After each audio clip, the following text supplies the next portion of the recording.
거룩하신 하나님 아버지 감사합니다.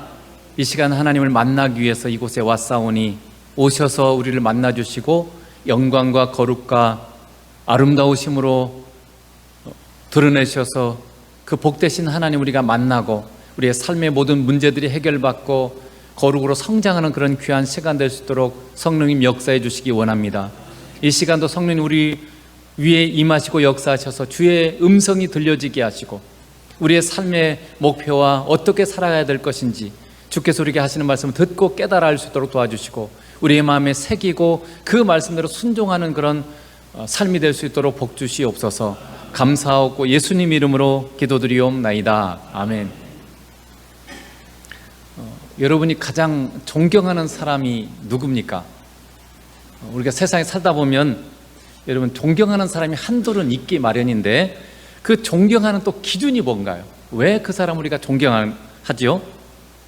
제가 생각할 때는 우리가 어떤 사람을 존경하게 될 때 우리의 삶의 어떤 사건에서 그 사람이 내가 생각하는 것 이상으로 정말로 선한 사람임을 알게 될 때 보통 존경하게 되는 것 같아요. 아무리 능력이 출중해도 성격이 괴팍하다면 존경받을 수 없습니다.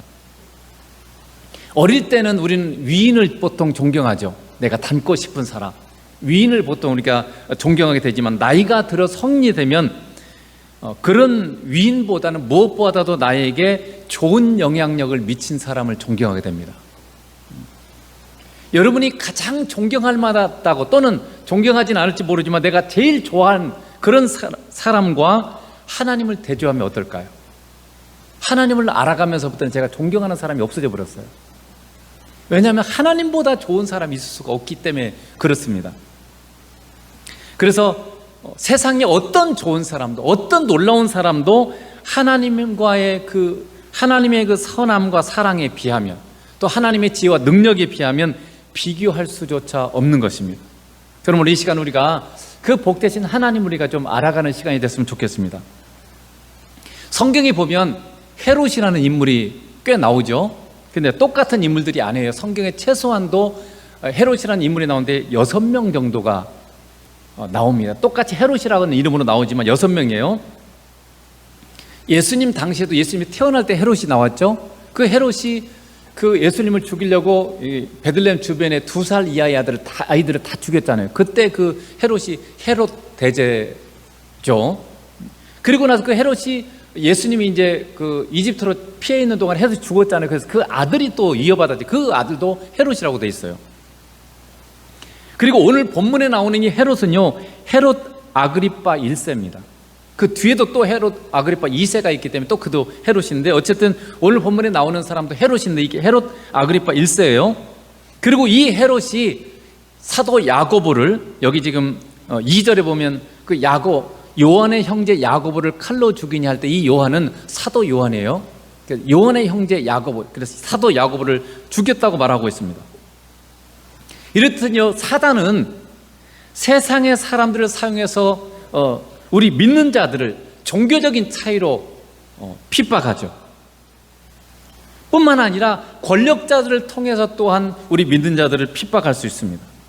그러므로 우리 믿는 사람들은 언제든지 예수님을 믿는다는 것 때문에 세상으로부터 박해를 받을 수 있다는 것을 여러분 항상 잊지 말아야 돼요. 지금 우리가 하나님의 은혜 가운데 좀 평안한 삶을 살고 있지만 특별히 우리나라가 그렇죠. 그렇지만은 언제 이런 상황이 닥칠지 우리는 알 수가 없어요. 지금 여기 영광지방에도 3개의 순교자 교회가 있죠.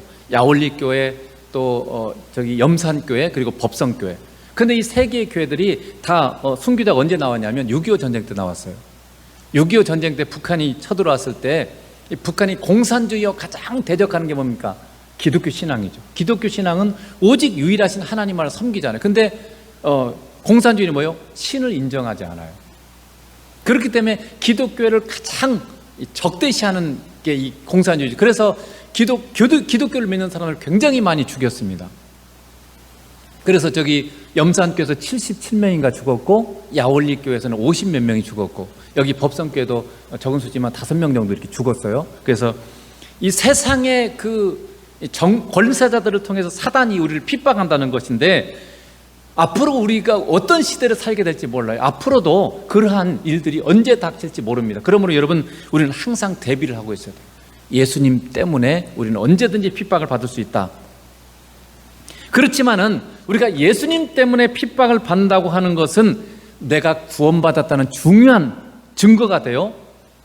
내가 예수님 믿기 때문에 핍박받는 거예요. 예수님 안 믿으면 절대로 사단은 자기 편은, 여러분 전쟁도 똑같아요. 자기 편을 쏘아 죽이진 않잖아요. 실수로 그럴 수는 있지만 의도적으로 그렇지는 않죠. 똑같이 이 세상이 왜 우리를 핍박하겠습니까? 우리는 하늘에 속한 자고 예수님께 속한 자고, 세상의 사람들은요 사단에게 속했기 때문에 그래요. 그래서 우리가 핍박받는다고 하는 것은, 예수님 때문에 핍박받는다고 하는 것은 내가 예수님께 속한 사람이고 내가 구원받았다는 증거죠. 그리고 예수님 때문에 우리가 핍박을 받으면 하늘에 상급이 있다. 성경은 그렇게 얘기하고 있죠. 마태복음 5장 11절을 보세요. 11절 12절에 보면 나로 말미암아 너희를 욕하고 박해하고 거짓으로 너희를 거슬러 모든 악한 말을 할 때는 너희에게 복이 있나니. 뭐라고요? 박해받는 사람이 복이 있다는 거예요. 다른 사람이 나를 예수님 때문에 욕하고 속이면 뭐라고요? 복이 있다는 거예요. 그래서 뭐라고요? 기뻐하고 즐거워라. 여러분 그러고 있나요? 사람들이 예수님 때문에 나를 욕하고 예수님 때문에 나를 박해하고 예수님 때문에 나를 힘들게 할 때 여러분 기뻐하세요? 성경이 지금 예수님이 그렇게 말해요. 기뻐하고 즐거워라. 너희는 복이 있다. 지금 이렇게 말씀하고 있는 거죠. 하늘에서 너희 상이 큼이라. 우리가 예수님 때문에 받는 박해, 예수님 때문에 당하는 여러 가지 어려움들, 이 모든 것들이 바로 하늘에 상급이 있는 거예요. 그러니까 기뻐하고 즐거워라. 예수님 이렇게 말씀하고 있습니다. 왜냐하면 우리 전에 있던 하나님께 속한 선지자도 다 그렇게 박해를 받았다는 거죠. 그래서 사단은 세상 사람들을 통해서 나를 핍박한다는 것은 내가 예수님 믿고 구원받았다는 중요한 증거이기 때문에 우리는 기뻐해야 됩니다. 그리고 우리가 예수님 때문에 이 핍박을 받는 것은 우리가 하늘의 상급이 된다는 것을 여러분 기억해야 돼요. 하늘의 상급 쌓는 중요한 그런 기회를 우리가 맞이하고 있다는 거죠. 이제 사도 야고보를 죽인 헤롯이 이제는 베드로마저 죽이려고 그를 잡아서 옥에 가두었습니다. 그래서 12장 5절에 보면 이에 베드로는 옥에 갇혔고 교회는 그를 위하여 간절히 하나님께 기도하더라 이렇게 돼 있어요. 왜 기도했겠어요? 헤롯이 야고보 사도를 죽였어요. 그러니까 베드로도 죽이려고 지금 옥에 가뒀죠. 그러니까 교회가 베드로는 하나님 꼭 지켜주셔서 죽지 않게 해주세요. 아마 그렇게 기도했겠죠. 뭔가 이처럼 간절히 교회가 베드로를 위해서 기도했을 때 하나님께서는 천사를 통해서 기적적으로 베드로를 감옥에서 건져내 주심으로 말미암아 응답하셨습니다. 그런데 이 헤롯이 베드로를 죽이려고 얼마나 철저하게 감시했는지 몰라요. 자, 먼저 베드로는 이 그림 한번 보세요. 천사가 지금 나타났죠. 가운데가 베드로고요. 옆에 양쪽에 지금 간수들이에요. 그래서 쇠사슬을 이 양손에 한 손 베드로의 오른손을 오른쪽에 있는 간수에게 같이 매놓는 거예요. 그리고 왼손은 또 왼쪽에 있는 간수에게 서로 매놓는 거죠. 그래서 도망치려고 하면 이 쇠사슬이 묶여있기 때문에 도망칠 수가 없어요. 화장실 가도 같이 가야 돼요. 그러니까 절대로 빠져나갈 수가 없죠. 그리고 뒤에 보면 이 베드로가 있는 방 밖에는 또 2명의 파수꾼이 지금 지키고 있어요. 그리고 10절에 보면 어떻게 되냐면 다시 2개의 문을 또 지나야 돼요. 여기 지금 이 베드로가 방에 지금 갇혀 있고 밖에 지금 파수가 2명, 안에 2명, 또 밖에 2명이 지키고 있는데 또 밖으로 나가려면요, 첫째 파수, 둘째 파수, 그리고 쇠문 3개의 문을 지나야 돼요. 그래야 이제 완전히 밖으로 나가는 거예요. 그래서 첫째 파수라는 게 뭡니까? 거기에도 사람들이 지키는 사람이 있다는 거예요. 그러니까 이들 2명 말고도 또 다른 이제 또 건물 밖에 이제 이 문이 있겠죠. 그 문 밖에 또 지키는 사람이 있고, 그걸 지나면 또 다른 또 문이 있고, 거기 밖에도 또 2명이 또 지키고 있는 거예요. 그리고 나서 마지막 문이 있는데 그 문을 지나고 나면 드디어 밖으로 나가는 거죠. 그러니 여러분, 베드로가 지금 이 감옥에서부터 밖으로 나간다는 건 사실상 불가능한 일이에요. 절대 될 수가 없는 일이죠. 그럼에도 불구하고 천사가 베드로를 구할 때 어떻게 했어요? 그냥 쇠사슬이 저절로 풀어져 버려요. 그리고 문도요, 밖에서 지금 잠궈놨을 거 아니에요. 근데 저절로 열려요. 그래서 첫째 파수, 둘째 파수, 그리고 쇠문까지 전부 그냥 저절로 열려져 버려요. 그리고 지나고 나면 다치는 거죠. 왜냐하면 천사는 그냥 지나갈 수 있어요? 영이기 때문에. 그렇지만 베드로는 육신을 갖고 있기 때문에 물리적으로 이걸 해결해 줘야 천사가. 그래서 문을 열어줘야 되고 쇠사슬을 풀어줘야 되고 이렇게 하는 거죠. 그래서 여러분, 그냥 파수꾼들이 다 눈 뜨고 있어요. 지금 잠자는 거 아니에요? 안에 있는 사람 물론 잘 수도 있어요. 혹시는 같이 묶여 있으니까 편안하게 생각할 수 있겠지만, 어쨌든 그들이 파수꾼들이 있음에도 불구하고 눈을 떠 있지만 전혀 알아차지를 못해요. 여러분, 이걸 보면 우리 인간이 영적인 존재에 비해서 얼마나 연약한가를 알 수 있어요. 그러니까 여러분, 사실 사단이, 귀신이 사단이 세상을 지배하고 세상을 이렇게 좌지우지하고 하는 것을 사람들은 전혀 눈치를 못해요. 그러니까 성경이 뭐라고 하면 사단은 세상의 임금이다 이렇게 말하고 있어요. 세상을 사단이 지금 통치하고 있어요. 그래서 세상은 이게 타락한 길, 잘못된 길로 가고, 그리고 예수 믿는 자를 핍박하고 예수 믿는 자를 죽이려고 그러고 그렇게 하는 거죠. 그런데 여러분, 영적인 존재도 이렇게 강력한데 우리가 믿는 하나님은 얼마나 더하겠습니까? 비교할 수 없는 분이죠. 그런데 여러분, 이렇게 구출된 베드로가 마가 요한의 어머니 마리아의 집에서 기도하는 성도들을 찾아갔을 때, 기도하던 성도들은 어떻게 했어요? 믿지를 않았어요. 자, 사도행전 12장 한번 봐보세요. 베드로의 음성인 줄 알고 기뻐하여 문을 미처 열지 못하고 달려들어가 말하되, 이 로데라고 하는 아이죠. 베드로가 대문 밖에 섰더라 하니 그들이 말하되 내가 미쳤다 하나, 여자아이는 힘써 말하되 참말이라 하니 그들이 말하되 그러면 그의 천사라 하더라. 그러니까 로데라고 하는 아이가 베드로가 문을 두드리는 거예요. 그러니까 그걸 보고는 베드로네, 그러고 그냥 기쁘니까, 너무 놀랍기도 하고 기쁘니까 문을 열어주지도 않고 안으로 얼른 뛰어 들어간 거예요. 사람들 지금 기도하고 있잖아요. 그러니까 베드로가 지금 문 밖에 있습니다라고 이렇게 사람들한테 얘기했어요. 그랬더니 사람들이 네가 미쳤다, 너 정신없구나, 이렇게 사람들이 반응했어요. 그러자 이제 이 아이가 정말이에요, 참말이에요, 이건, 이렇게 계속 얘기하는 게 뭐라고요? 그러면 그의 천사다, 이렇게 지금 대답을 했어요. 그러면 여러분 생각해 보세요. 하나님께 베드로를 구해달라고 기도했던 성도들이 믿음이 있는 겁니까, 없는 겁니까? 믿음이 있어요, 없어요? 하나님이 응답하실 줄 알고 믿었기 때문에 기도했잖아요. 그러니까 믿음 있는 거잖아요. 그런데 또 정말 하나님이 그렇게 응답하실 줄은 생각지도 못한 거죠. 이건 불가능한 일이잖아요. 그러니까 그걸 믿지 못하니까 믿음이 없는 것 같은 거죠. 근데 사실은요, 믿음이 없는 게 아니고 정말 작은 믿음을 갖고 있는 거죠. 믿음이 없으면 아예 기도조차 안 할 거 아니에요. 하나님이 그래도 뭔가 잘은 모르지만 응답할 거라고 생각하니까 기도했을 거 아니에요. 여러분, 그래서 우리가 믿는 하나님은 우리의 지극히 작은 믿음에도 응답하시는 은혜로우신 하나님이세요. 마태복음 17장 20절에 보면 이렇게 되어 있죠. 이르시되 너희 믿음이 작은 까닭이라 진실로 너희에게 이르노니 만일 너희에게 믿음이 겨자씨 한 알만큼만 있어도 이 산을 명하여 여기서 저기로 옮겨지라 하면 옮겨질 것이요 또 너희가 못할 것이 없으리라. 자, 여러분, 겨자씨를 보세요. 이게 겨자씨예요. 그러니까 굉장히 적은 이 씨가 이게 겨자씨예요. 그러니까 저만한 믿음만 있어도 산이 옮겨진다는 거예요, 산이. 그러니까 우리는 어때요? 저보다 믿음이 더 적은 거죠.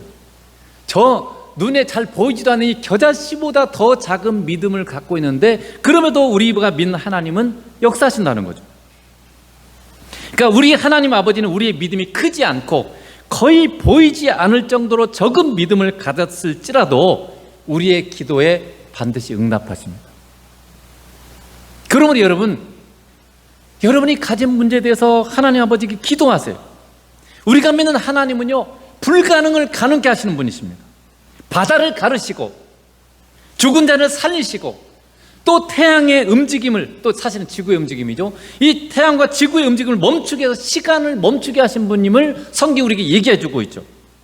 우리는 그런 놀라우신 분을 우리의 아버지로 지금 모신 사람들입니다. 그런데 그런 놀라우신 하나님을 우리가 아버지로 모시고 있으면서도 얼마나 우리가 먹을 거, 입을 거, 이런 문제들 때문에, 세상적인 것 때문에 얼마나 우리가 걱정합니까? 그래서 그렇게 걱정하는 우리를 아시고 예수님께서 이런 말씀을 하셨어요. 마태복음 6장 30절에 이렇게 되어 있습니다. 오늘 있다가 내일 아궁이에 던져지는 들풀도 하나님이 이렇게 입히시거든 하물며 너희일까 보냐 믿음이 적은 자들아. 여러분, 들의 백합화를 보라. 들의 백합화를 한번 봐보세요. 그것들이 수고합니까? 막 열심히 농사 짓고 그런 거 안 하잖아. 아무것도 안 하죠. 그냥 그 자리에 있을 뿐이잖아요.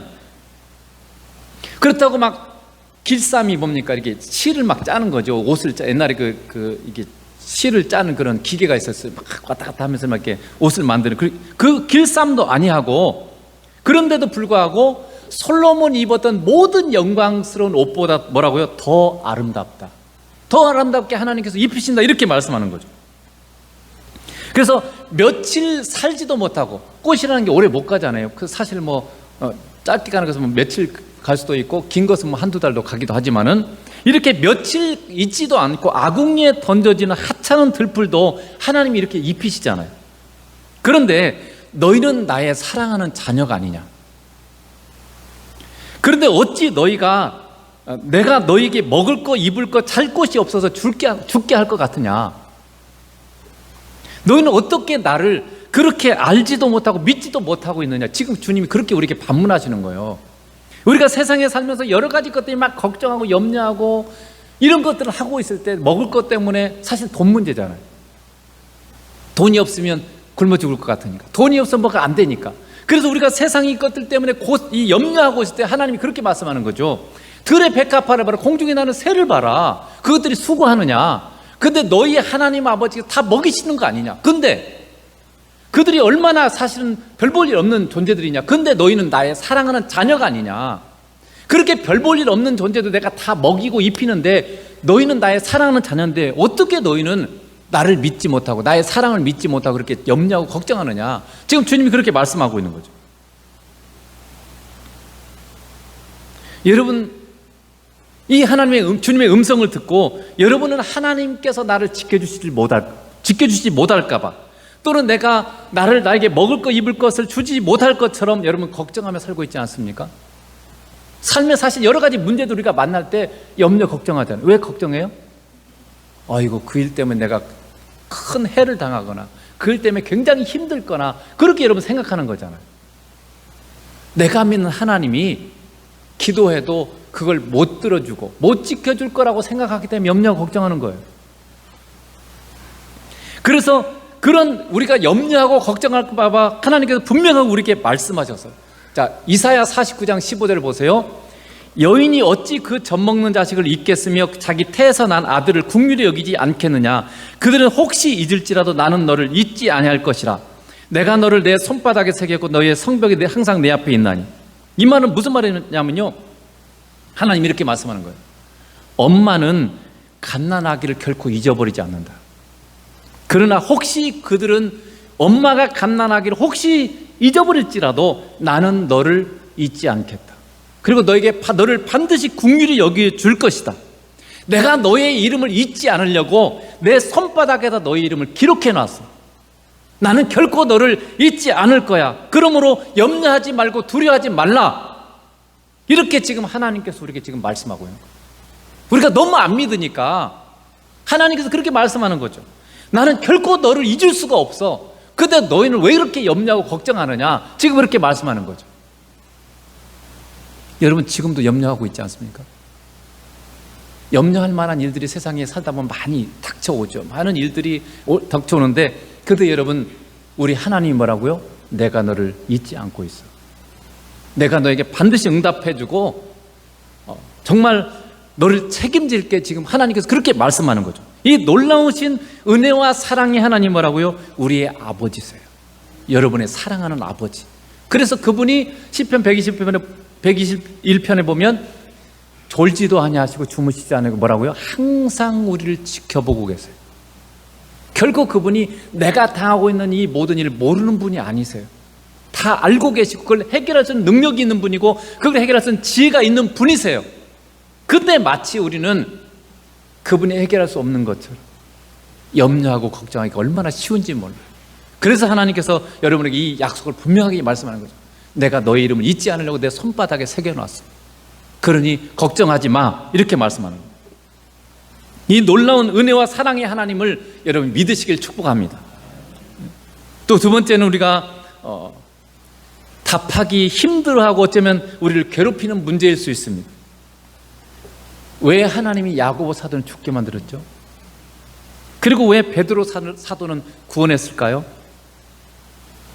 베드로 사도를 구원한 건 좋지만 여러분, 야고보 사도의 가족이나 야고보 사도를 사랑했던 사람들은 이런 질문을 했죠. 왜 베드로는 구원해 주시고 왜 내가 사랑하는 야고보 사도는 하나님 죽게 만들었어요? 여러분, 이렇게 질문하지 않겠어요? 그런 질문들 여러분 많이 하지 않아요? 왜 나만? 왜 내 인생만? 왜 우리에게 이렇게 힘든 일들이 하나님 우리에게 주십니까? 라는 그런 질문들을 할 때가 있습니다. 여러분은 살면서 왜 나를 여자로 만드셨어요? 왜 나를 남자로 만드셨어요? 이렇게 여러분 그것 때문에 한탄하고 통곡한 적 있어요? 아니면 왜 나에게 이런 부모를, 왜 나에게 이런 가족을 만나게 했었어요? 하면서 여러분 고통스러워한 적이 있나요? 하나님 앞에? 왜 이런 모습으로 나를 지으셨어요? 라고 여러분 고통스럽게 하나님께 울부짖은 적이 있어요? 우리가 왜 하나님께 그렇게 하지 않습니까? 두 가지 이유가 있어요. 첫째는 하나님이 나를 지으신 창조주이심을 믿지 않기 때문에 그럴 수 있어요. 하나님을 안 믿으면 원망을 하나님께 하지 않습니다. 그렇죠? 내가 아무리 힘든 일이 있어도 그냥 운명 탓이겠니? 내가 전생에 무슨 죄를 이렇게 하지 하나님께 안 부르짖잖아요. 내 인생의 고통스러운 문제에 대해서 정말 하나님이 창조주심을 믿은 사람만이 하나님께 울부짖겠죠. 두 번째는 하나님이 창조주심을 믿었다면 그것이 나에게 힘든 문제가 아니기 때문에 그래요. 이렇게 힘든 문제가 아니면 하나님께 울부짖을 이유가 없잖아요. 믿는 우리는 하나님이 세상을 다스리심을 한탄하지 않습니다. 왜죠? 왜냐하면 그것이 우리에게 유익함을 믿기 때문에 그래요.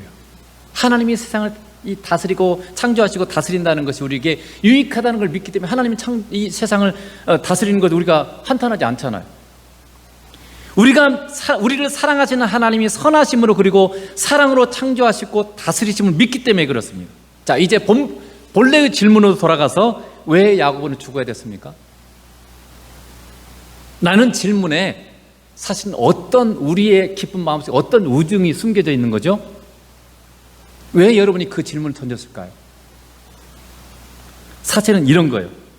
왜 베드로에게는 좋은 것을 주셨으면서 야고보에게는 힘들고 안 좋은 일을 당하게 하셨습니까?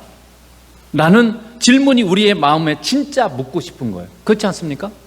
만약에 야고보가 죽은 것이 좋은 거라면 그런 질문을 할 이유가 없죠. 야고보가 죽은 것이 이것은 정말 안 좋은 겁니다. 하나님, 이 안 좋은 일을 왜 당하게 하셨습니까? 라는 질문이죠. 그래서 저도 사실 이 문제를 가지고 일주일간 계속 기도를 하면서 아버지께 하나님께 물었죠. 그러다가 이런 감동을 주셨어요. 아버지께서 야고보를 너무 보고 싶어서 빨리 데려갔답니다. 여러분 믿으세요? 만약에 우리가 지금 야고보 입장에 대해서 하나님이 나를 데려갔다면 이렇게 질문할까요? 왜 나 먼저 보고 싶었어요?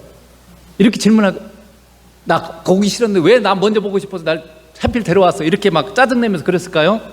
아니겠죠. 나만 더 보고 싶을 만큼 나를 사랑하셨음을 알고 기뻐하고 감동하겠죠. 왜 많은 사람 중에 나를 먼저 그렇게 보고 싶어하고 나를 먼저 데려왔어요? 하나님 감동하지 않겠어요? 그러므로 여러분 우리가 고통스러워하는 이유는요, 하나님이 우리를 사랑하지 않아서 우리에게 좋은 것을 주시지 않았다라는 그런 생각이 내 마음속 깊은 곳에 있기 때문에 그래요. 그게 만약에 정말 좋은 거라면 그렇게 고통할 이유가 없죠. 그런데 야고보가 죽은 것이 이건 정말 안 좋은 겁니다. 하나님 어떻게 이렇게 안 좋은 것을 야고보에게 주셨습니까? 그렇기 때문에 간탄하는 거죠. 내 인생도 똑같잖아요. 내가 생각하기 어떤 어려운 일들이 있을 때 그건 나한테 안 좋은 건데 왜 하나님 나한테 이런 일을 주셨어요? 다른 사람은 그런 안 좋은 일 안 주시는데, 이런 깊은 내 마음속에 안 좋은 것이라는 그런 판단을 하고 있기 때문에, 그런 생각이 있기 때문에 우리가 이걸 한탄하고 있는 거죠. 여러분 만약 야고보의 순교가 또는 우리의 당하는 어려움이 좋은 것이고 하나님이 사랑하시기 때문이라고 여러분 믿는다면 고통스럽게 질문할 것이 아니라 사실은 감사해야 돼요. 그렇지 않겠어요? 왜 이렇게 좋은 걸 주셨습니까? 나한테만 이렇게 좋은 거 주셔서 감사합니다. 이래야 맞는 거 아닌가요? 물론 우리는 사람이기 때문에 그렇게 정확히 대답하기 어려울지 모르지만 여러분, 적어도 우리가 하나님의 의중을 여러분 알아야 돼요. 그러므로 여러분, 사실은 우리의 고통스러운 이 질문들은요, 하나님을 제대로 알지 못해서 우리를 향한 하나님의 행하심이 선하지 못하다고 생각하기 때문에, 사실 그렇죠? 그게 안 좋은 거라는 말은 무슨 말이야? 하나님이 나한테 하는 게 선하지 않다, 나를 사랑하지 않는다는 사실은 내 마음속 깊은 곳은 그 생각이에요. 여러분, 처형당한 야고보는 어디 갔을까요? 자, 누가복음 10장 22절을 보세요. 이에 그 거지가 죽어 천사들에게 받들려 아브라함의 품에 들어가고 부자도 죽어 장상되매. 예수님이 이 누가복음의 16장에 하신 말씀이죠. 거기에 보면 죽은 거지 나사로는 죽자마자 어디로 갔어요? 아브라함의 품, 즉 평강의 처소예요. 우리 주님 계시는 낙원에 들어간 것입니다. 마찬가지로 죽은 야고보도요, 가장 놀라운 사랑과 은혜와 평강이 넘치는 주님 계시는 천국에 들어간 거예요. 그러므로 여러분, 믿는 자의 죽음은 불신자들의 죽음처럼 저주가 아니에요. 축복의 시작인 것입니다. 믿는 자의 죽음은 영원한 기쁨과 행복과 사랑이 가득한 주님의 나라에 들어가서 아버지 하나님과 우리 주님과 함께 영원한 사랑과 은혜를 누리는 삶으로 들어가는 거예요. 믿는 자의 죽음이 이렇게 놀라운 복인데 우리는 왜 믿지 않는 사람들처럼 그렇게 저주나 심판으로 죽음을 여기고 두려워하고 있어서는 안 될 것처럼 여기는 것일까요?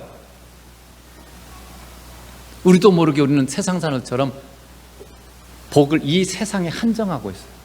이 세상에서만 보고 이 세상에서만 잘 되는 것이 큰 복이라고 우리는 그렇게 여기기가 너무 쉬워요. 그래서 성경이 뭐라 합니까? 너희 마음을 하늘에 두고 살라. 너희 보물을 하늘에 쌓아두라. 예수님 말씀하셨죠. 너희 보물이 있는 곳에 너희 마음도 있느니라. 왜 우리가 자꾸 세상에만 우리가 집중합니까? 내 보물을 하늘에 쌓아둬야 되는데 내가 소중히 여기는 것이 땅에 있기 때문에 여기에만 집중하는 거죠. 내가 진짜 소중히 여기는 것을 하늘에 두면 우리의 마음을 하늘에 두고 살기 때문에 마음이 더 열어져야 돼요.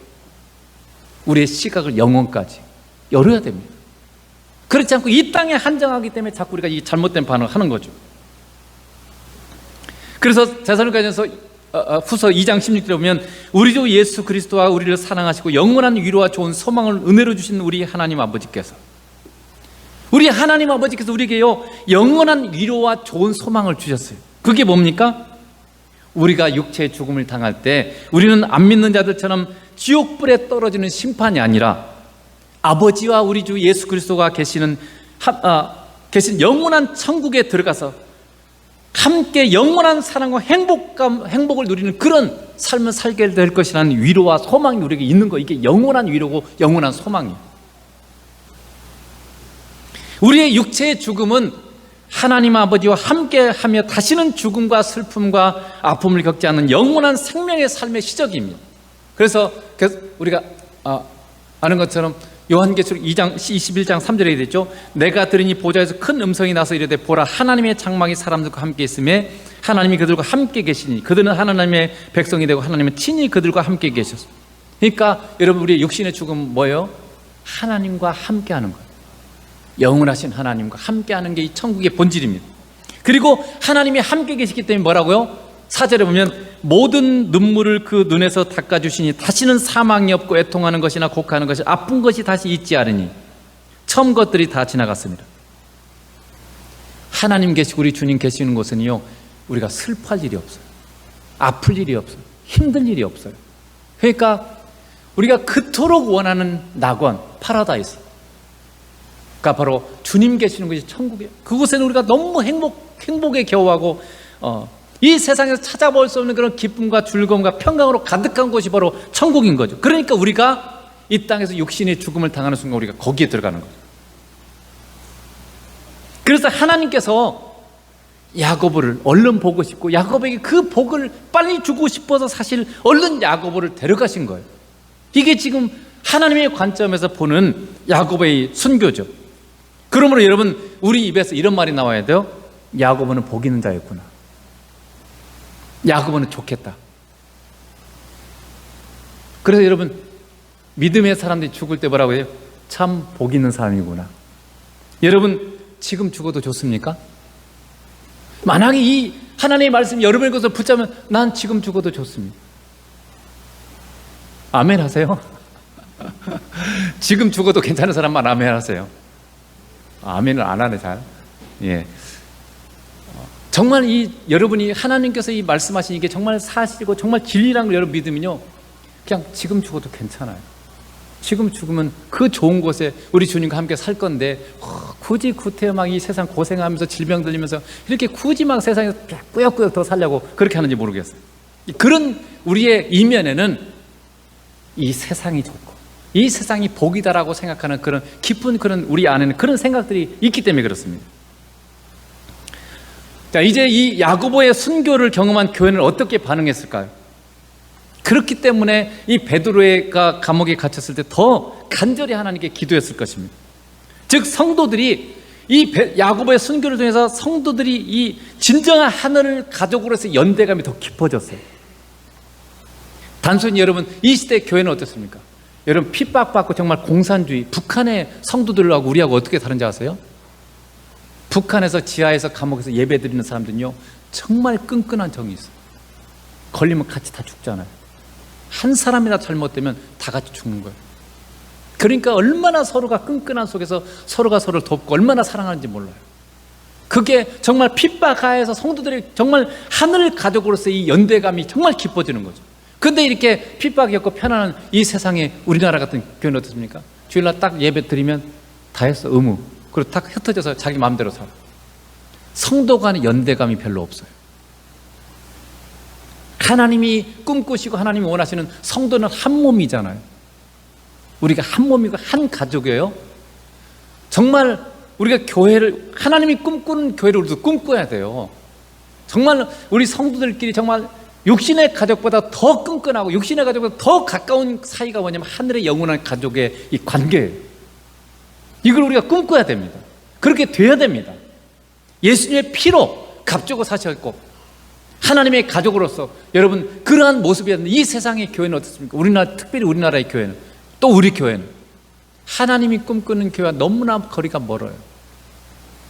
그래서 여러분 회개해야 되고, 그런 교회를 꿈꾸면서 여러분 정말 우리끼리 이게 가까워져서 정말 서로 사랑하고, 그래서 제가 항상 말씀드리는, 눈에 보이는 세계 속에서 정말 내 그 성도가 어렵다면 그냥 자녀 교육에 이런 어려움을 당하다면 몇 천만이라도 내가 그냥 거저 줄 수 있을 정도로, 그런 정말 어려운 성도가 학비를 제대로 못 내면 정말 대학 학비도 내줄 수 있을 만큼 그런 이상의, 요한일서 3장 16절에 말하는 것처럼 그리스도께서 우리를 위해서 목숨을 주셨으니 너희도 형제를 위해서 목숨을 주는 것이 마땅하니라, 이렇게 말씀하고 있잖아요.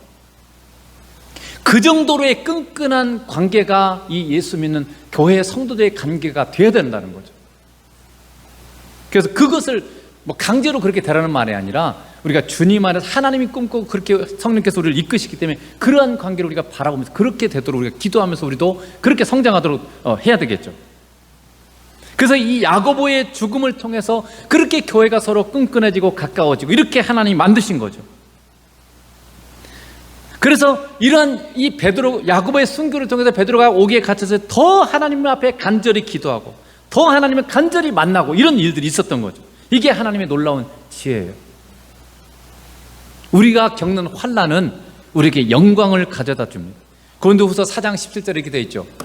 우리가 잠시 받는 환난에 경한 것이 지극히 크고 영원한 영광에 중한 것을 우리에게 이루게 하매니. 이게 쉬운 말로 해, 환난은 영광, 환난이 영광으로 변화되는 거예요.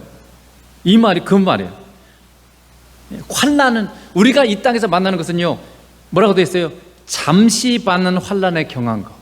우리가 세상에서 받는 환난은 잠시예요. 영원이라는 시간에 비하면 사실 우리가 어려워도 별거 아니에요. 사실 금방 지나갑니다. 인생 잠시예요. 그리고 경한 거에 보면 가벼운 거예요. 여러분이 생각할 때 나는 너무 힘들어, 고통스러워, 이렇게 말하는 이건 굉장히 가벼운 거라는 거예요.